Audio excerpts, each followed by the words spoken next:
నట సామ్రాట్ అక్కినేని నాగేశ్వరరావు 250కి పైగా చిత్రాల్లో నటించారు.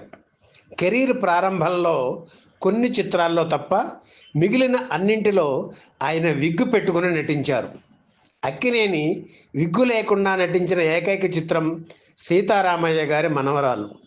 విగ్గు లేకుండా ఒరిజినల్గా అలా బట్టతలతోనే నటిస్తే సీతారామయ్య పాత్ర విభిన్నంగా కనిపిస్తుందని, విగ్గు వద్దని దర్శకుడు క్రాంతి కుమార్ చెప్పారు.